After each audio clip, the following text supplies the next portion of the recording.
നമസ്കാരം. 10th കെമിസ്ട്രിയുടെ important ആയിട്ടുള്ള കുറച്ച് എക്സാം ബേസ്ഡ് ആയിട്ടുള്ള ക്വസ്റ്റ്യൻസ് നമുക്ക് ഡിസ്കസ് ചെയ്യാം. അപ്പോൾ നോക്കാം. ആദ്യത്തെ ക്വസ്റ്റ്യൻ എന്താണ് പറഞ്ഞിരിക്കുന്നത്? Write the IUPAC name of the compound which is commonly known as acetone. Acetone എന്നറിയപ്പെടുന്ന അത് കോമ്പൗണ്ട് ഏതാണെന്നാണ് ചോദിച്ചിരിക്കുന്നത്. അതിൻ്റെ IUPAC നെയിം എഴുതാനാണ് പറഞ്ഞിരിക്കുന്നത്. അസറ്റോൺ ഏതാണ്? അസറ്റോൺ എന്നറിയപ്പെടുന്നത് പ്രൊപ്പനോൺ എന്നാണ് അല്ലേ? പ്രൊപ്പനോൺ ആണ് ഇത് അസറ്റോൺ എന്നറിയപ്പെടുന്ന compound. Which family of organic compounds contain this functional group? അപ്പോൾ ഈ ഫങ്ഷണൽ ഗ്രൂപ്പ് വരുന്ന ഏത് ഫാമിലിയിൽ വരുന്നതാണ്? കീറ്റോൺസ്. ONA-യിൽ വരുന്നത്. അപ്പോൾ ഏതാണ് വരുന്നത്? കീറ്റോൺസിൽ വരുന്നതാണ് അല്ലേ? കീറ്റോൺസ്. ദെൻ പിന്നെ എന്താണ്? Draw the structural formula of A compound that has the same molecular formula as is compound but A different functional group. Same molecular formula വരുന്ന ഈ കോമ്പൗണ്ടിന്. അപ്പോൾ ഈ കോമ്പൗണ്ടിന്റെ മോളിക്കുലർ ഫോർമുല നമ്മൾ എങ്ങനെയാണ് വരുന്നത്? CH3CO CH3 എന്ന് വരും ഇല്ലേ? പ്രൊപ്പനോൺ എന്ന് പറയുമ്പോൾ ഇതാണ് വരുന്നത്. അപ്പം ഇതിന്റെ സെയിം മോളിക്കുലർ ഫോർമുല എന്ന് പറയുമ്പോൾ എങ്ങനെയാണ് വരുന്നത്? C3H6O എന്ന് വരും. അപ്പൊ ഇതാണ് മോളിക്കുലർ ഫോർമുല. അപ്പൊ ഇതേ മോളിക്കുലർ ഫോർമുല വരുന്ന മറ്റൊരു കോമ്പൗണ്ട് എഴുതണം. പക്ഷേ ഫങ്ഷണൽ ഗ്രൂപ്പ് എങ്ങനെയാണ്? ഡിഫറെന്റ് ആണ്. മനസ്സിലാവുന്നല്ലോ പറഞ്ഞിരിക്കുന്നത്. അപ്പൊ എങ്ങനെ എഴുതാം? സെയിം മോളിക്കുലർ ഫോർമുല, അതായത് C3 നോക്കോട്ടോ, C3H6O എന്ന് പറയുന്ന മോളിക്കുലർ ഫോർമുല വരണം. പക്ഷെ വേറെ ഫങ്ഷണൽ ഗ്രൂപ്പ് വരുന്നത് ഏത് നമുക്ക് എഴുതാം? ഇതാ നോക്കോട്ടോ, CH3 CH2 ഏതാണ്? CH ആൽഡിഹൈഡ് ഗ്രൂപ്പ് വരുന്ന എഴുതാമല്ലേ? അപ്പം C3 ഇല്ലേ? C3 വന്നു, ഹൈഡ്രജൻ ഇവിടെ എത്രയാണ്? 6 വന്നു, ഓക്സിജന് 1 വന്നു. മനസ്സിലാവുന്നുണ്ടോ പറഞ്ഞിരിക്കുന്നത്? അപ്പം ഇങ്ങനെ എഴുതാം. The next question, the structural formula of a compound is given below. കേട്ടോ, ഒരു കോമ്പൗണ്ടിന്റെ സ്ട്രക്ചറൽ ഫോർമുല ഇവിടെ കൊടുത്തിട്ടുണ്ട്. നോക്കുക കേട്ടോ. Write the IUPAC name of this compound. ഈ കോമ്പൗണ്ടിന്റെ IUPAC നെയിം എഴുതാനാണ് പറഞ്ഞിരിക്കുന്നത്. ആദ്യമേ നമുക്ക് നമ്പർ കൊടുക്കണം അല്ലേ? അതാ ഇങ്ങനെ ഇവിടുന്ന് കൊടുക്കാം അല്ലേ? ബ്രാഞ്ച് ഇവിടെയാണ് വന്നിരിക്കുന്നത്. നമുക്ക് ഇവിടുന്ന് കൊടുത്താലും കുഴപ്പമില്ല, ഇവിടുന്ന് തന്നെ കൊടുക്കാം, ലെഫ്റ്റ് സൈഡിൽ നിന്ന് തന്നെ കൊടുക്കാം. നമ്പറിങ് കൊടുത്തു. പിന്നെ മൂന്നാമത്തെ ഇതിലാണ് എന്ത് വന്നിരിക്കുന്നത്? ബ്രോമിൻ വന്നിരിക്കുന്നത് അല്ലേ? അപ്പൊ എങ്ങനെയാണ് പേര്? 3 ബ്രോമോ അല്ലേ? 3 ബ്രോമോ. എത്ര കാർബൺ ആറ്റം ഉണ്ട്? 5 കാർബൺ ആറ്റം അല്ലേ? 3 bromo pentane. Then write the structural formula and IUPAC name of all possible isomers of this compound without changing the carbon chain. Carbon change വരാതെ പോസിബിൾ ആയിട്ടുള്ള position isomer എഴുതാനാണ് പറഞ്ഞിരിക്കുന്നത് കേട്ടോ. അപ്പോൾ carbon change വരാൻ പാടില്ല. അപ്പോൾ ഞാൻ നോക്കുക എങ്ങനെയാണ് വരുന്നത്. നമുക്ക് കൊടുക്കാം കേട്ടോ. കാർബൺ ചേഞ്ച് എന്ന് പറയുമ്പം ഡയറക്റ്റ് ആയിട്ട് നേരെ വരത്തക്ക രീതിയിൽ തന്നെ കൊടുക്കും. 1 2 3 4 5 ഇല്ല, 5 കാർബൺ കൊടുത്തു. പിന്നെ എന്താണ്? നമ്മൾ ബ്രാഞ്ച് മാറ്റി കൊടുത്താൽ മതിയല്ലോ, പൊസിഷൻ ഐസോമർ അല്ലേ? അപ്പോൾ ബ്രാഞ്ച് നമുക്ക് മാറ്റി കൊടുക്കുക ഇല്ല. അതായത് അതാ ഇവിടെ നമുക്ക് ബ്രോമിനെ നമുക്ക് ഇവിടെ ഒരെണ്ണം കൊടുക്കാം, ബാക്കിയെല്ലാം ഹൈഡ്രജൻ വെച്ച് ഫില്ല് ചെയ്യാം. അപ്പം എങ്ങനെ വരും? CH3 ഇവിടെ എത്ര വരും? CH അല്ലേ? ഇവിടെ CH വരും. ദെൻ ഇവിടെ CH2. പിന്നെ ഏതാണ്? ഇതും CH2 വരും. പിന്നെ ഇത് CH3. IUPAC നെയിം എങ്ങനെയാണ് വരുന്നത്? 2 വരും അല്ലേ? 2 ബ്രോമോ അല്ലേ? 2 ബ്രോമോ പെൻറ്റൈൻ. 2 bromo pentane. ഇനി ഒരെണ്ണം കൂടെ പറ്റുമല്ലോ. എങ്ങനെയാണ്? 5 കാർബൺ ആറ്റം ഇല്ലേ? 5 കാർബൺ ആറ്റം നമ്മൾ കൊടുത്തു. 2 3 4 5 കാർബൺ ആറ്റം കൊടുത്തു. ദെൻ ഇനി ഒരു ബ്രോമിനെ നമുക്ക് ദാ ഇവിടെ കൊടുക്കാം. ദാ ഇവിടെ ഫസ്റ്റിൽ കൊടുക്കാം അങ്ങോട്ട്. ബ്രോമിൻ കൊടുത്തു. അപ്പോൾ ഇവിടെ എത്ര വരും? CH2 വരും ഇല്ലേ? CH2. ദാ ഇവിടെയും CH2. ബാക്കി ഇവിടെയൊക്കെ CH2 ആണ് വരുന്നത്. CH2 ഇവിടെ എന്ത് വരും? CH3 വരും. അപ്പോൾ ഇതിൻ്റെ പേര് എങ്ങനെയാണ്? 1 ബ്രോമോ എന്ന് വരും ഇല്ലേ? 1 ബ്രോമോ ഇല്ലേ? 1 ബ്രോമോ എങ്ങനെയാണ്? പെൻറ്റൈൻ. 1 bromo pentane. ബാക്കി ഒന്നും കൊടുക്കാൻ പറ്റില്ലല്ലോ. അപ്പം ഈ ഒരു രീതിയിലാണ് പൊസിഷൻ ഐസോമർ എഴുതുന്നത്. The next question, which of the following is not an example for addition polymer? Addition polymer example അല്ലാത്തത് ഏതാണെന്നാണ് ചോദിച്ചിരിക്കുന്നത് കേട്ടോ. അഡീഷൻ പോളിമറിന് എക്സാമ്പിൾ അല്ലാത്ത ഏതാണ്? PVC ടെഫ്ലോണും ഒക്കെ അഡീഷൻ ആണ്. നൈലോൺ 66 ഇല്ലേ? നൈലോൺ 66 ഏതാണ്? കണ്ടൻസേഷൻ പോളിമേഴ്സിന് എക്സാമ്പിൾ ആണ്. Then write the structural formula of the monomers of nylon. നൈലോണിന്റെ മോണോമർ ഉണ്ടല്ലോ, അതിന്റെ സ്ട്രക്ചറൽ ഫോർമുല എഴുതാനാണ് പറഞ്ഞിരിക്കുന്നത്. ഏതൊക്കെയാണ് നൈലോണിന്റെ മോണോമേഴ്സ് പറഞ്ഞിരിക്കുന്നത്? അഡിപ്പിക് ആസിഡും ഉണ്ട്, ഹെക്സാമെഥിലിൻ ഡയമീനും ഉണ്ട് ഇല്ലേ? അപ്പൊ adipic acid and hexamethylene diamine. Adipic acid എങ്ങനെയാണ് എഴുതുന്നത്? HOC ഇല്ലേ? അഡിപ്പിക് ആസിഡ് ഇങ്ങനെയാണ് വരുന്നത്. CH2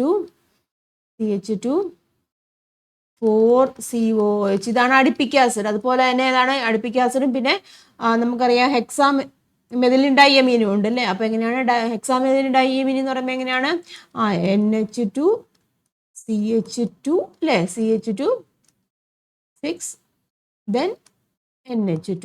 അപ്പം നൈലോണിന്റെ മോണോമറാണ് അഡിപ്പിക് ആസിഡും ഹെക്സാമെഥിലിൻ ഡൈയമീനും. Next question, when ethyl alcohol reacts with a carboxylic acid containing 2 carbon atoms in the presence of concentrated H2SO4, a fragrant compound is obtained. എന്താണ് പറഞ്ഞിരിക്കുന്നത്? Ethyl alcohol എന്താണ് carboxylic ആസിഡുമായിട്ട് react ചെയ്യുന്നുണ്ട് അല്ലെ. ഈഥൈൽ ആൽക്കഹോൾ കാർബോക്സിലിക് ആസിഡുമായിട്ട് react ചെയ്യുന്നുണ്ട്. അത് in the presence of sulphuric acid ആണ് അല്ല. അപ്പോൾ ഒരു ഫ്രാഗ്നന്റ് ആയിട്ടുള്ള ഒരു കോമ്പൗണ്ട് ഫോം ചെയ്യും. Common name of the product formed, അത് കോമൺ നെയിം ഏത് പേരിലാണ് അറിയപ്പെടുന്നത്? കോൺസെൻട്രേറ്റഡ് സൾഫ്യൂരിക് ആസിഡിന്റെ പ്രസൻസിൽ ഉണ്ടാകുന്നതിന് ഏത് പേരിൽ അറിയപ്പെടുന്നു? എസ്റ്റർ ഇല്ലേ, എസ്റ്റർ എന്ന പേരിലാണ് അറിയപ്പെടുന്നത്, ester. Write the chemical equation for this reaction. ആ റിയാക്ഷന്റെ കെമിക്കൽ ഇക്വേഷൻ എഴുതാനാണ് പറഞ്ഞിരിക്കുന്നത് കേട്ടോ. എഴുതുക കേട്ടോ. അങ്ങനെ വരും CH3COH അല്ലെ, ആസിഡാണ്. പിന്നെ എങ്ങനെയാണ് HOCH2 CH3 ഇല്ലേ, ഇൻ ദ പ്രസൻസ് ഓഫ് എങ്ങനെയാണ് അത് എഴുതണം കേട്ടോ, in the presence of concentrated H2SO4 അതിവിടെ കാണിച്ചിരിക്കണം കേട്ടോ. ദെൻ പിന്നെ എങ്ങനെയാണ് CH3CO CH2 CH3 പ്ലസ് ഇല്ലേ, പ്ലസ് പിന്നെ എന്താണ് വരുന്നത് H2O. Then write the IUPAC name of the product. Product ഉണ്ടല്ലോ, പ്രൊഡക്റ്റ് ഇതാണ് പ്രൊഡക്റ്റ്. പ്രൊഡക്റ്റിന്റെ IUPAC നെയിം എഴുതാനാണ് പറഞ്ഞിരിക്കുന്നത്. എന്താണ് പ്രൊഡക്റ്റ് എന്ന് പറഞ്ഞിരിക്കുന്നത്? ഈഥൈൽ എന്താണ് പറയാം, എന്താണ് ഇതിന്റെ പ്രൊഡക്റ്റിന്റെ പേര്? ഈഥൈൽ ആണല്ലേ. ഈഥൈൽ എന്താണ് എഥനോയേറ്റ്. ഈഥൈൽ എഥനോയേറ്റ് ആണ് പ്രൊഡക്റ്റ് എന്ന് പറഞ്ഞിരിക്കുന്നത് കേട്ടോ. ഈഥൈൽ എങ്ങനെയാണ് ethanoate, that is a product. The next question, the principal quantum number of the outermost electron in the atom is n is equal to 3. What is the total number of orbitals in this atom എന്നാണ് ചോദിച്ചിരിക്കുന്നത്. അപ്പോൾ എങ്ങനെയാണ് total number of atoms? n square അല്ലേ, n square വെച്ച് കണ്ടുവച്ചാൽ മതി. n square എന്ന് പറയുമ്പോൾ എത്ര വരും? 3 square, that is equal to 9. Then അടുത്ത എന്താണ്? How do you denote the subshell of this shell where L is equal to 2? Subshell കണ്ടുപിടിക്കാനാണ് ചോദിച്ചിരിക്കുന്നത്. L is equal to 2 എന്നും പറഞ്ഞിട്ടുണ്ട്. മനസ്സിലായല്ലോ. അപ്പോൾ ഇതെങ്ങനെയാണ് കണ്ടുപിടിക്കുന്നത്? നമുക്കറിയാം സബ്ഷെല്ലിനെ കണ്ടുപിടിക്കുകയാണെന്നാണെങ്കിൽ എങ്ങനെയാണ് 0 1 2 3 അല്ലേ. നമുക്കറിയാം സീറോയുടെ ഏതാണ് വരുന്നത്? S P D F. ഇപ്പൊ N എന്ന് പറഞ്ഞിരിക്കുന്ന 3 ആണ് നമുക്കറിയാം ഇല്ലേ. പിന്നെ L is equal to 2 ആണ് വരേണ്ടത് അല്ലേ. L is equal to 2 വരുന്നത് ഏതാണ്? ഡിയിലാണ് ഇല്ലേ. അപ്പോൾ ഏതാണ് വരുന്നത്? 3D ആണ് അവിടുത്തെ സബ്ഷെൽ എന്ന് പറഞ്ഞിരിക്കുന്നത്. then അടുത്ത് how many orientations are possible in this subshell? ഈ സബ്ഷെല്ലിൽ എത്ര ഓറിയന്റേഷൻസ് പോസിബിൾ ആണെന്നാണ് ചോദിച്ചിരിക്കുന്നത്. എത്ര ഓറിയന്റേഷൻസ് പോസിബിൾ ആണ്? നമുക്ക് എങ്ങനെയാണ് കണ്ടുപിടിക്കുന്നത്? 2L+1 അല്ല, അത് വെച്ച് കണ്ടുപിടിക്കാം. ദാറ്റ് ഈസ് ഈക്വൽ ടു എങ്ങനെയാണ്? L എന്ന് വെച്ചാൽ എത്രയാണ്? 2 ആണ് വന്നത്. അപ്പോൾ 2 × 2 + 1 ദാറ്റ് ഈസ് ഈക്വൽ ടു 5 ഇല്ലേ. 5 ഓറിയന്റേഷൻസ് അവിടെ പോസിബിൾ ആണ്. Next one, manganese belongs to D block. Atomic number of manganese is 25. Write its subshell electron configuration based on noble gas. Manganese എന്ന് പറഞ്ഞാൽ D ബ്ലോക്കിലാണ്. അതിൻ്റെ ആറ്റോമിക് നമ്പർ എന്ന് പറഞ്ഞാൽ 25 ആണെന്ന് പറഞ്ഞിട്ടുണ്ട്. അപ്പം സബ്ഷെൽ ഇലക്ട്രോണിക് കോൺഫിഗറേഷൻ എഴുതാനാണ് പറഞ്ഞിരിക്കുന്നത്. ബേസ്ഡ് ഓൺ നോബിൾ ഗ്യാസ് കേട്ടോ. നോബിൾ ഗ്യാസിന്റെ ബേസിൽ എഴുതാനാണ് പറഞ്ഞിരിക്കുന്നത്. അപ്പം എങ്ങനെ എഴുതാം? അപ്പം ആറ്റോമിക് നമ്പർ എന്ന് പറഞ്ഞാൽ 25 ആണ് വരുന്നത് അല്ലേ. മാംഗനീസിന്റെ ആറ്റോമിക് നമ്പർ എന്ന് പറഞ്ഞിരിക്കുന്നത് 25 ആണ് വരുന്നത്. അപ്പം നമുക്ക് എങ്ങനെ എഴുതാം? നോർമൽ രീതിയിൽ എങ്ങനെ എഴുതാം? 1s2 ഇല്ലേ, 2s2 2p6 3s2 പിന്നെ ഏതാണ് 3p6 വരും. ദെൻ 4s2 3d5 വരും. 25 ആവുമല്ലോ. അതാണ് നോർമൽ രീതിയിൽ എഴുതുന്നത്. ഈ നോബിൾ ഗ്യാസിന്റെ കേസിൽ നമുക്ക് എഴുതുമ്പോൾ നമുക്ക് എഴുതാം എത്ര വരണം? ഇപ്പം 25 വന്നിട്ടുണ്ട്. അപ്പോൾ 18 വരെ വരാമല്ലോ. 18 വരെ വരണമെന്നുണ്ടെങ്കിൽ ആർഗണിന്റെ കേസ് വരണം. അപ്പം 2 4 10 12 6 18 ഇതാ ഇവിടം വരെ വരാം ഇല്ല. ഇത്ര നമുക്ക് എടുക്കാം. അത്ര എന്താണ് ആർഗണിന്റെ കേസിൽ എഴുതാം അല്ലേ. ഇതാ ഇങ്ങനെ എഴുതാം. 18 ആർഗണിന്റെ വന്നു. ദെൻ ബാക്കിയുള്ള ഏതാണ്? 4s2 3d5. മനസ്സിലായല്ലോ. നോബിൾ ഗ്യാസിന്റെ ബേസിൽ നമ്മൾ എഴുതി. നെക്സ്റ്റ് എന്താണ്? Find the oxidation number of manganese in MnCl2. MnCl2യുടെ മാംഗനീസിന്റെ ഓക്സിഡേഷൻ നമ്പർ എടുക്കാനാണ് പറഞ്ഞിരിക്കുന്നത് കേട്ടോ. അപ്പം ക്ലോറിന്റെ നമുക്കറിയാം അല്ലേ. ക്ലോറിന്റെ -1 ആണ് വരുന്നത് നമുക്കറിയാം ഇല്ലേ. MnCl2 ആണ് കേട്ടോ. MnCl2 ആണ് അപ്പോൾ ക്ലോറിൻ്റെ എന്ന് പറയുമ്പോൾ -1 ആണ് വരുന്നത് സാധാരണയായിട്ട്. അപ്പോൾ 2 ക്ലോറിനാറ്റം ഉണ്ട് ഇല്ലേ? അപ്പോൾ നമുക്ക് എങ്ങനെയാണ് ഇതിന് നമുക്ക് എക്സ് എന്ന് കൊടുക്കാം. ഇവിടെ -1 ആണ്. അപ്പോൾ എങ്ങനെയാണ് എക്സ് മൈനസ് ഇല്ലേ -1 × 2 ഇങ്ങനെയാണല്ലോ. അപ്പോൾ ദാറ്റ് ഈസ് ഈക്വൽ ടു 0 എന്ന് കൊടുത്തു. ഓർ എക്സ് ഈക്വൽ ടു എത്ര വരും? 2 എന്ന് വരും. അപ്പോൾ മാംഗനീസിൻ്റെ ഓക്സിഡേഷൻ നമ്പർ എത്രയാണെന്ന് എക്സ് ഈസ് ഈക്വൽ ടു +2 എന്നാണ് വരുന്നത് oxidation number. The next one, write the subshell configuration of Mn4+. Mn4+ന്റെ subshell configuration എഴുതാനാണ് പറഞ്ഞിരിക്കുന്നത്. സബ്ഷെൽ കോൺഫിഗറേഷൻ എന്ന് പറഞ്ഞാൽ എന്താ ഉദ്ദേശിക്കുന്നത്? Mn4+ ആണ്. Mn4+ എന്ന് പറയുമ്പോൾ എന്താണ് ഉദ്ദേശിക്കുന്നത്? 4 ഇലക്ട്രോൺസിനെ റിമൂവ് ചെയ്യുന്നത്. അപ്പോൾ നമുക്കറിയാം എന്താ ഇവിടെ എന്താണ് ഓൾറെഡി ഇലക്ട്രോണിക് കോൺഫിഗറേഷൻ എഴുതിയിട്ടുണ്ട്. അപ്പോൾ 4 ഇലക്ട്രോൺസിനെ അവിടെ റിമൂവ് ചെയ്യാനാണ് പറഞ്ഞിരിക്കുന്നത്. അപ്പോൾ 4 ഇലക്ട്രോൺസിനെ റിമൂവ് ചെയ്യുന്നത് എങ്ങനെയാണ്? ആദ്യമേ എങ്ങനെയാണ് എസ്സിൽ നിന്ന് ഇല്ലേ? എസ്സിൽ നിന്ന് നമുക്ക് ആദ്യമേ എസ്സിൽ നിന്നാണല്ലോ റിമൂവ് ചെയ്യേണ്ടത്. അതുകൊണ്ടാണ് 3Dയിൽ നിന്ന് റിമൂവ് ചെയ്യേണ്ടത്. അപ്പോൾ എസ്സിൽ നിന്ന് നമുക്ക് 2 എണ്ണത്തിനെ എടുക്കാം. ഈ 2 എണ്ണം ഇത് പോവും. ഇവിടുന്ന് 2 എണ്ണം പോകും. പിന്നെ 3Dയിൽ നിന്ന് നമുക്ക് 2 കളയാം. അപ്പം മിച്ചം എത്ര വരും? 1s2 2s2 2p6 3s2 3p6 4s പോയി ഇല്ലേ? 4s പോയി. പിന്നെ 3Dയിൽ നിന്ന് എങ്ങനെ 2 കൂടെ പോകും ഇല്ലേ? 2 കൂടെ പോകുമ്പോൾ എത്ര വരും? 3D 3 എന്ന് വരും. 3D3 മനസ്സിലാകുന്നു. ഒന്നെങ്കിൽ ഇങ്ങനെ എഴുതാം, അല്ലെങ്കിൽ ആർഗണിന്റെ ബേസിൽ എഴുതുകയാണെന്നുണ്ടെങ്കിൽ AR 3D3 എന്നും വരും. 3D3. ഇനി why does D block elements show variable oxidation state? D block elements variable oxidation state കാണിക്കുന്നതിന്റെ റീസൺ എന്താണെന്നാണ് ചോദിച്ചിരിക്കുന്നത്. നമുക്കറിയാം ട്രാൻസിഷൻ എലമെന്റ്സിന്റെ കേസിൽ എന്തിനാണ് എനർജി ഡിഫറൻസ് വളരെ കുറവാണല്ലോ. അതായത് ഔട്ടർ മോസ്റ്റ് ആയിട്ടുള്ള എസ് സബ്ഷെല്ലും പെനൾട്ടിമേറ്റ് ആയിട്ടുള്ള ഡി സബ്ഷെല്ലും നമ്മുടെ എനർജി ഡിഫറൻസ് എന്ന് പറഞ്ഞിരിക്കുന്നത് എങ്ങനെയാണ്? വളരെ ചെറിയ എനർജി ഡിഫറൻസ് ഉള്ളൂ. അതുകൊണ്ട് ഡി സബ്ഷെല്ലിൽ എങ്ങനെയാണ് ഈ കെമിക്കൽ റിയാക്ഷനിൽ പങ്കെടുക്കുന്നുണ്ട് ഇല്ല. അതുകൊണ്ടാണ് അതിൻ്റെ എന്താണ് വേരിയബിൾ ആയിട്ടുള്ള ഓക്സിഡേഷൻ സ്റ്റേറ്റ് കാണിക്കുന്നത്. ആൻസർ ഞാൻ ഇവിടെ കൊടുത്തിട്ടുണ്ട് കേട്ടോ. In transition elements there is only a slight energy difference between the outermost s subshell and the penultimate d subshell. Hence d subshell also take part in chemical reactions. Next question, explain the reason for the following observation. കേട്ടോ, താഴെ പറഞ്ഞിരിക്കുന്നവർക്ക് explanation കൊടുക്കാനാണ് പറഞ്ഞിരിക്കുന്നത്. Bubbles coming from the bottom of the aquarium increases in size as they reach the top. ബോട്ടത്തിന്റെ എന്താണ് aquarium ഉണ്ട്. അക്വേറിയത്തിന് ബോട്ടത്തിൽ നിന്ന് മുകളിലോട്ട് പോകുന്തോറും എങ്ങനെയാണ് സൈസ് എങ്ങനെയാണ് കൂടിക്കൂടി വരുന്നത്. അതിന് കാരണം എന്താണ്? മുകളിലോട്ട് പോകുന്തോറും എന്താണ് പ്രഷർ കുറയും ഇല്ലേ? പ്രഷർ കുറയും. അതിന്റെ ഫലമായിട്ട് എങ്ങനെയാണ് വോളിയം എന്താണ് ഇൻക്രീസ് ചെയ്യും. നമ്മുടെ ബോയ്സ് ലോ ആണ് അവിടെ വരുന്നത് കേട്ടോ. Then bottles filled with liquid ammonia are opened after being placed in cold water for a short time അല്ലേ? ലിക്വിഡ് അമോണിയ ഉള്ള ബോട്ടിൽ നമ്മൾ ഓപ്പൺ ചെയ്യണമെന്നുണ്ടെങ്കിൽ കോൾഡ് വാട്ടറിൽ കുറച്ച് സമയം വെക്കണം അല്ലേ? അതിന് കാരണം എന്താണ്? NH3 എന്താണ്? NH3 എപ്പോഴും കോൾഡ് വാട്ടറിൻ്റെ ഇതിൽ വെക്കണം എന്നാണ് പറയുന്നത്. അതിന് കാരണം എന്താണ്? NH3 ലിക്വിഡ് സ്റ്റേറ്റിലാണ് എക്സിസ്റ്റ് ചെയ്യുന്നത് ഇല്ലേ? എന്താണ് ലിക്വിഡ് അമോണിയ അല്ലെങ്കിൽ അമോണിയ എന്ന് പറഞ്ഞാൽ ലിക്വിഡ് സ്റ്റേറ്റിൽ എക്സിസ്റ്റ് ചെയ്യുന്നുണ്ട്. അപ്പോൾ അതിനെ ഗേഷ്യസ് ഫോമിലേക്ക് കൺവേർട്ട് ചെയ്യണം. അത് ചാൾസ് ലോയുടെ ബേസിലാണ് വരുന്നത് കേട്ടോ. അതുകൊണ്ടാണ് അതിനെ കോൾഡ് വാട്ടറിലേക്ക് വെക്കുന്നത്. Write which gas laws are responsible for explaining each of the above situations. ഓരോ സിറ്റുവേഷനും എക്സ്പ്ലെയിൻ ചെയ്യുന്ന ലോ ഏതാണെന്നാണ് ചോദിച്ചത്. ഇത് ഏതാണ്? ഇത് ബോയ്സ് ലോ ആണ് കേട്ടോ. ഇതേതാണ്? ഇത് ബോയ്സ് ലോ ആണ്. ദെൻ ഇതേതാണ് വരുന്നത്? ചാൾസ് ലോ അല്ലേ? ഇത് ചാൾസ് ലോയുടെ ബേസിൽ വരുന്നതാണ്. ആൻസേഴ്സ് ഞാനിവിടെ കൊടുത്തിട്ടുണ്ട്, നോക്കൂ കേട്ടോ. While moving upwards, pressure decreases and volume increases. അതേതാണ്? ബോയ്സ് ലോ ആണ്. പിന്നെ എന്താണ്? ലിക്വിഡ് അമോണിയയുടെ കേസിൽ വരുമ്പോൾ if the NH3 contained bottle kept in cold water, NH3 exists in liquid state. Otherwise, it converts into gaseous form. അതേതാണ്? Charles law ആണ് കേട്ടോ. അപ്പം ഏതൊക്കെ ലോ ഞാൻ ചോദിച്ചിട്ടുണ്ട്? ആദ്യത്തെ ബോയ്സ് ലോ ആണ്. Next one is Charles law. Next question നോക്കുക. Calculate the number of oxygen molecules required to completely burn methane. കേട്ടോ, മീഥേൻ കംപ്ലീറ്റ് ആയിട്ട് ബേൺ ചെയ്യാൻ എന്തുമാത്രം ഓക്സിജൻ മോളിക്യൂൾ ആവശ്യമുണ്ടെന്നാണ് ചോദിച്ചിരിക്കുന്നത്. Which has a same mass of എങ്ങനെയാണ് 112 litre of SO2 gas located at STP. അതിൻ്റെ mass എന്ന് പറഞ്ഞിരിക്കുന്നത് SO2 ഉണ്ടല്ലോ, SO2 112 ലിറ്റർ SO2 STPയിലുള്ളതിൻ്റെ സെയിം മാസിനോട് ഈക്വൽ ആണെന്ന് പറഞ്ഞിട്ടുണ്ട്. അപ്പോൾ ആദ്യമേ നമുക്ക് SO2 112 ലിറ്റർ ഉള്ള അതിൻ്റെ മാസ് എത്രയാണെന്ന് നമുക്ക് കണ്ടുപിടിക്കാം. ആറ്റോമിക് മാസ് എല്ലാത്തിനും തന്നിട്ടുണ്ട്.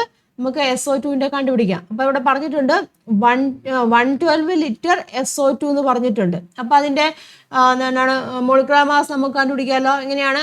112 ലിറ്റർ ആണ്. അപ്പോൾ ദാറ്റ് ഈസ് 112 ഡിവൈഡ് ബൈ STPയിൽ എത്രയാണ്? 22.4 ആണ് വരുന്നത് ഇല്ലേ? അപ്പോൾ എത്ര വരും? ഇത് ഡിവൈഡ് ചെയ്യുമ്പോൾ നമുക്ക് കിട്ടുന്ന 5 മോൾസ്. നമ്പർ ഓഫ് മോൾസ് എന്ന് പറഞ്ഞിരിക്കുന്നത് 5 മോൾ വരും.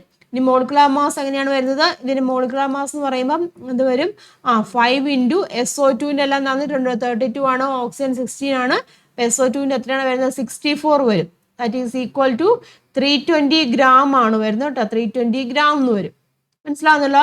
അപ്പം സെയിം മാസ് ആണെന്ന് പറഞ്ഞിട്ടുണ്ട്. അപ്പോൾ therefore എങ്ങനെ എഴുതാം? Mass of CH4. Mass of CH4 ഇത് തന്നെയാണ് ഇല്ലേ? മാസ് ഓഫ് CH4 എന്ന് വെച്ചാൽ 320 ഗ്രാം ആണ്. കാരണം ഇതിന്റെ സെയിം മാസ് ആണെന്ന് ഇവിടെ പറഞ്ഞിട്ടുണ്ട്. ക്ലിയർ ആയല്ലോ? ഇക്വേഷൻ നമുക്ക് എങ്ങനെ എഴുതാം? മീഥേൻ ആണല്ലേ? മീഥേൻ ആണ് CH4. ദെൻ എങ്ങനെ എഴുതാം? 2O2 ഗീവ്സ് കാർബൺ ഡൈ ഓക്സൈഡും അതുപോലെ തന്നെയാണ് 2H2O. ഇതാണ് ബാലൻസ്ഡ് ആയിട്ടുള്ള ഇക്വേഷൻ വരുന്നത്. ഇനി മീഥേന്റെ കേസിലല്ലേ നമുക്ക് കണ്ടുപിടിക്കണ്ടേ? അപ്പൊ നമുക്ക് അടുത്ത് എങ്ങനെ എഴുതാം? Number of moles. മീഥേന്റെ കേസിലുള്ള നമ്പർ ഓഫ് മോൾസ് കണ്ടുപിടിക്കാം. നമ്പർ ഓഫ് അല്ലേ? നമ്പർ ഓഫ് മോൾസ് ഓഫ് എങ്ങനെയാണ്? CH4 എത്ര വരും? 320 ഗ്രാം എന്ന് തന്നിട്ടുണ്ട്. മോളിക്കുലർ മാസ് എത്ര വരും? CH4 16 വരും. അപ്പോൾ ദാറ്റ് ഈസ് ഈക്വൽ ടു എത്രയാണ്? 20 മോൾ എന്ന് വരും അല്ലേ? 20 മോൾ എന്നാണ് വരുന്നത്. ഇനി അങ്ങനെയാവുകയാണെങ്കിൽ ഇപ്പൊ നമുക്ക് CH4 1 മോളിനെ കണ്ടുപിടിക്കാമല്ലോ. ഇനി നോക്കിയത് ഇവിടെ ഇക്വേഷൻ കണ്ടല്ലോ. ഇവിടെ നമുക്ക് 2 മോൾ ഓക്സിജൻ ആണ്. 2 മോൾ ഓക്സിജന് എങ്ങനെയാണ് 1 മോൾ CH4 റിയാക്ട് ചെയ്യുന്നതാണ് പറഞ്ഞിരിക്കുന്നത്. മനസ്സിലാവുന്നല്ലോ? അപ്പൊ എങ്ങനെയാണ് 1 മോൾ കാർബൺ ഡൈ ഓക്സൈഡ് ആണ് ഉണ്ടാകുന്നത്. അപ്പൊ അങ്ങനെ ആവുകയാണെന്നുണ്ടെങ്കിൽ ഇവിടെ ചോദിച്ചിരിക്കുന്നത് എങ്ങനെയാണ്? കംപ്ലീറ്റ് റിയാക്ഷൻ നടക്കാൻ വേണ്ടി എന്തുമാത്രം ഓക്സിജൻ വേണമെന്നല്ലേ ചോദിച്ചിരിക്കുന്നത്. അപ്പൊ ഇക്വേഷൻ എന്താന്ന് നോക്കി ഇവിടെ നോക്കി. ഇക്വേഷൻ എങ്ങനെയാണ്? 1 മോൾ CH4 2 മോൾ ഓക്സിജനുമായിട്ട് റിയാക്ട് ചെയ്യുന്നതാണ് വന്നിരിക്കുന്നത്. മനസ്സിലാവുന്നല്ലോ പറഞ്ഞിരിക്കുന്നത്. അപ്പൊ അങ്ങനെ ആവുകയാണെങ്കിൽ 20 മോൾ അല്ലേ? 20 മോൾ മീഥേന്. അപ്പൊ എത്ര വരും? ഓക്സിജൻ എത്രയാണ്? 40 വരുമല്ലേ? ഓക്സിജൻ എന്ന് പറയുമ്പോൾ ഇവിടെ 40 വരും. അപ്പം 40 മോൾ ഓക്സിജനുമായിട്ട് റിയാക്ട് ചെയ്യും ഇല്ലേ? അതാണല്ലോ നമുക്ക് അവിടെ കണ്ടുപിടിക്കേണ്ടത്. അപ്പൊ നമുക്ക് ഇവിടെ എങ്ങനെ എഴുതാം? ഇതാ ഇവിടെ എഴുതാം കേട്ടോ. അതിന്റെ ബാക്കി ഞാൻ ഇങ്ങോട്ട് എഴുതുവാണ്. അതായത് 1 മോൾ കേട്ടോ. 1 മോൾ CH4 കേട്ടോ. ഇവിടുത്തെ ഇതിന്റെ അർത്ഥം എന്താണ്? 1 മോൾ CH4 റിയാക്ട് വിത്ത് എങ്ങനെ? റിയാക്ട് വിത്ത് 2 മോൾ ഓക്സിജൻ അല്ലേ? 2 മോൾ ഓക്സിജൻ ആണ് നമുക്കിവിടെ ഇക്വേഷനിൽ കൊടുത്തിരിക്കുന്നത്. therefore നമുക്ക് എങ്ങനെ പറയാം? 20 മോൾ അല്ലേ? 20 മോൾ CH4 അല്ലേ? 20 മോൾ CH4 റിയാക്ട്സ് വിത്ത് എങ്ങനെയാണ്? 40 അല്ലേ? 40 മോൾ ഓക്സിജൻ അല്ലേ? 40 മോൾ ഓക്സിജനുമായിട്ട് റിയാക്ട് ചെയ്യുന്നുണ്ട്. അപ്പൊ നമുക്ക് എങ്ങനെയാണ് എഴുതാൻ പറ്റുന്നത്? That is equal to 40 into നമുക്ക് ആട്ടോ നമ്പർ വെച്ച് മൾട്ടിപ്ലൈ ചെയ്തപ്പോൾ 6.022 ഇൻറ്റു 10⁻23 അത്രയും ഓക്സിജൻ മോളിക്യൂൾസ് അവിടെ ആവശ്യമായിട്ടുണ്ട്. 40 ഇൻറ്റു 6.022 ഇൻറ്റു 10⁻23 അത്രയും കേട്ടോ. അത്രയും ഓക്സിജൻ മോളിക്യൂൾസ് ആണ് കംപ്ലീറ്റ് ആയിട്ട് റിയാക്ഷൻ നടക്കാൻ അവിടെ ആവശ്യമായിട്ടുള്ളത്. Next one, a picture of electrolysis of acidified water is given below. Acidified വാട്ടറിന്റെ ഇലക്ട്രോളിസിസ് നടക്കുന്ന പിക്ചർ ആണ് ഇവിടെ കൊടുത്തിരിക്കുന്നത്. ഗ്രാഫൈറ്റ് റോഡ് ആണ്, വാട്ടർ കേട്ടോ, ബാറ്ററി ഒക്കെ കൊടുത്തിട്ടുണ്ട്. Which type of cell is represented in this figure? ഏത് തരത്തിലുള്ള സെല്ലാണ്? ഒറ്റ ഒരു ഇതേ ഉള്ളില്ലേ? അപ്പൊ ഏത് തരത്തിലുള്ള സെല്ലാണ്? ഇലക്ട്രോലൈറ്റിക് സെല്ലാണ്. അപ്പൊ എഴുതുക കേട്ടോ, ഇലക്ട്രോലൈറ്റിക് സെല്ല്. ഇലക്ട്രോലൈറ്റിക് സെല്ലാണ് ഇത്. Right the chemical equation of the cell. ഈ സെല്ലിന്റെ കെമിക്കൽ ഇക്വേഷൻ എഴുതാനാണ്. ഇലക്ട്രോളിസിസ് ഓഫ് വാട്ടർ ആണല്ലോ. അപ്പൊ എന്താണ്? H2O അല്ലേ? H2O H2 + O2. Equation balance ചെയ്യാതെ ഇവിടെ വരും 2 വരും, ഇവിടെയും 2 വരും. Name the electrode in which oxidation takes place. Oxidation നടക്കുന്ന ഇലക്ട്രോഡ് ഏതാണ്? ഇവിടെ ഇലക്ട്രോലൈറ്റിക് സെൽ ആണല്ലേ. ഓക്സിഡേഷൻ നടക്കുന്നതിന് നമ്മൾ എന്താണ് പറയുന്നത്? ആനോഡ് എന്നാണ് പറയുന്നത്. ആനോഡ്. നെക്സ്റ്റ് ക്വസ്റ്റ്യൻ നോക്കുക. അതാ ഇവിടെ ആനോഡും കാഥോഡും പറഞ്ഞിട്ടുണ്ട്. ആനോഡ് കോപ്പർ കേട്ടോ. ആനോഡിൽ നടക്കുന്ന റിയാക്ഷൻ ആണ് പറഞ്ഞിരിക്കുന്നത്. കോപ്പർ. ദെൻ ഇവിടെ നിന്നാണ് ഓക്സിഡേഷൻ നടക്കുന്നുണ്ട്, ഇവിടെ എന്താണ് റിഡക്ഷൻ നടക്കുന്നുണ്ട്. കാഥോഡിൽ റിഡക്ഷൻ നടക്കുന്നുണ്ട്. Based on above reaction draw a diagram of electroplating of iron bangle. Iron ബാങ്കിളിന്റെ ഇലക്ട്രോപ്ലേറ്റിംഗ് നടക്കുന്നതിന്റെ ഫിഗർ വരയ്ക്കാനാണ് പറഞ്ഞത്, ഡയഗ്രാം വരയ്ക്കാനാണ് പറഞ്ഞിരിക്കുന്നത്.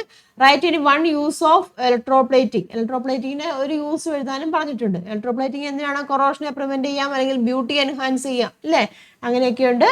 അപ്പൊ അതിന്റെ ഫിഗർ അല്ലെങ്കിൽ ഡയഗ്രാം വരയ്ക്കാനും പറഞ്ഞിട്ടുണ്ട്. നോക്കട്ടെ എങ്ങനെ വരും കേട്ടോ. അതായത് നോക്കുക എന്തൊക്കെയാണ് ആനോഡിൽ എങ്ങനെയാണ് ഓക്സിഡേഷൻ നടക്കുന്നുണ്ട്. അയൺ ബാങ്കിലാണ് ഇവിടെ നമുക്ക് നെഗറ്റീവിൽ ഇതിലോട്ട് കണക്ട് ചെയ്യേണ്ടത്, പോസിറ്റീവിൽ നമുക്ക് എന്താണ് ഏതാണോ കോട്ട് ചെയ്യേണ്ടത് അത് നമ്മളിവിടെ കണക്ട് ചെയ്യണം കേട്ടോ. കൃത്യമായിട്ട് ഇലക്ട്രോപ്ലേറ്റിങ്ങുമായിട്ട് ബന്ധപ്പെട്ട ഒരു ക്വസ്റ്റ്യൻ ചോദിക്കും, ഇപ്പോൾ ഡയഗ്രാം വരയ്ക്കാൻ ചോദിക്കാം, അല്ലെങ്കിൽ അത് വന്നിട്ട് ആനോഡ് റിയാക്ഷൻ ഏതാണ് കാഥോഡ് റിയാക്ഷൻ ഏതാണെന്നൊക്കെ ചോദിക്കാൻ ചാൻസ് ഉണ്ട് കേട്ടോ.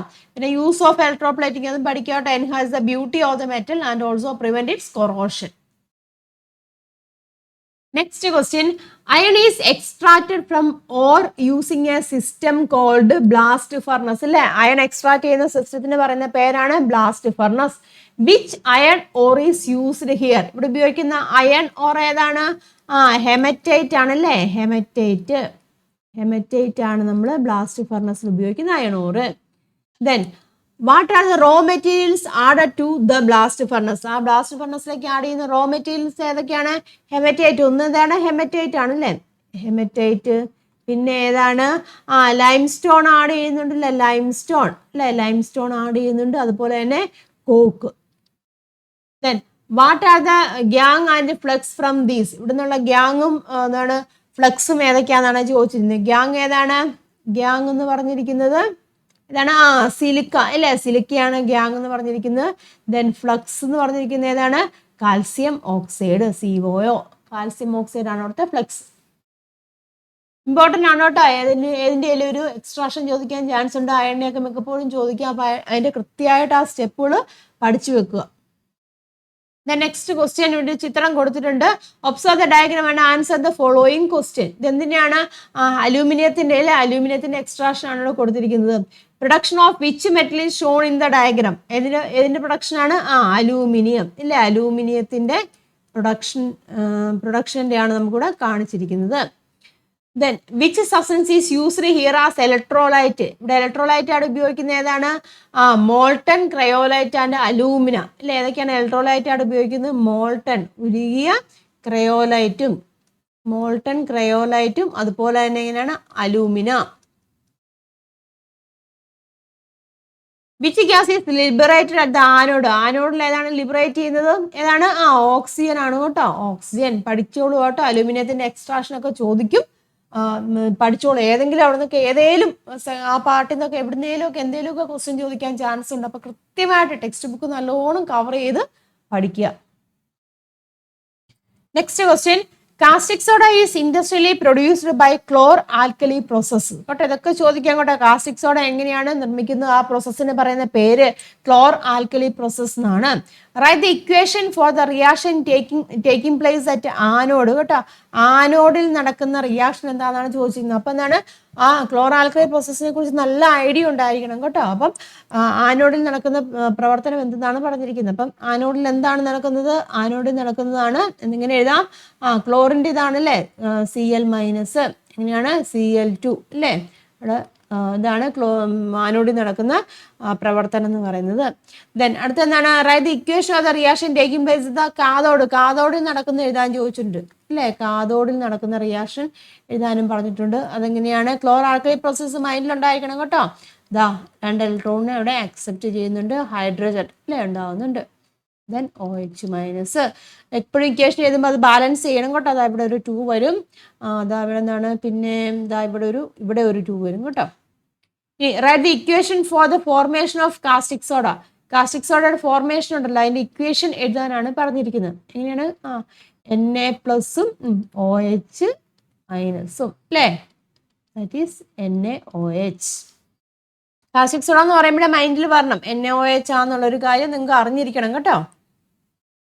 Next one, in A reversible reaction the forward reaction is when sulfur dioxide reacts with oxygen to form sulfur trioxide, and the backward reaction is when sulfur trioxide decomposes to form sulfur dioxide and oxygen. കേട്ടോ, ഇത് reversible reaction ആണ്. Forward reaction എന്താണ്? Sulphur dioxide കേട്ടോ. Sulphur dioxide react with oxygen ആണ്. അപ്പൊ sulphur trioxide ഉണ്ടാകുന്നുണ്ട്. Backward reaction എന്താണ് സംഭവിക്കുന്നത്? ഈ സൾഫർ ട്രയോക്സൈഡ് അല്ലെ, സൾഫർ ട്രയോക്സൈഡ് ഡീകമ്പോസ് ചെയ്തിട്ട് സൾഫർ ഡയോക്സൈഡും ഓക്സിജനും ആവുന്നുണ്ട്. Right the chemical equation on this reaction കേട്ടോ. ഈ റിയാക്ഷന്റെ കെമിക്കൽ ഇക്വേഷൻ എഴുതാനാണ് പറഞ്ഞിരിക്കുന്നത്.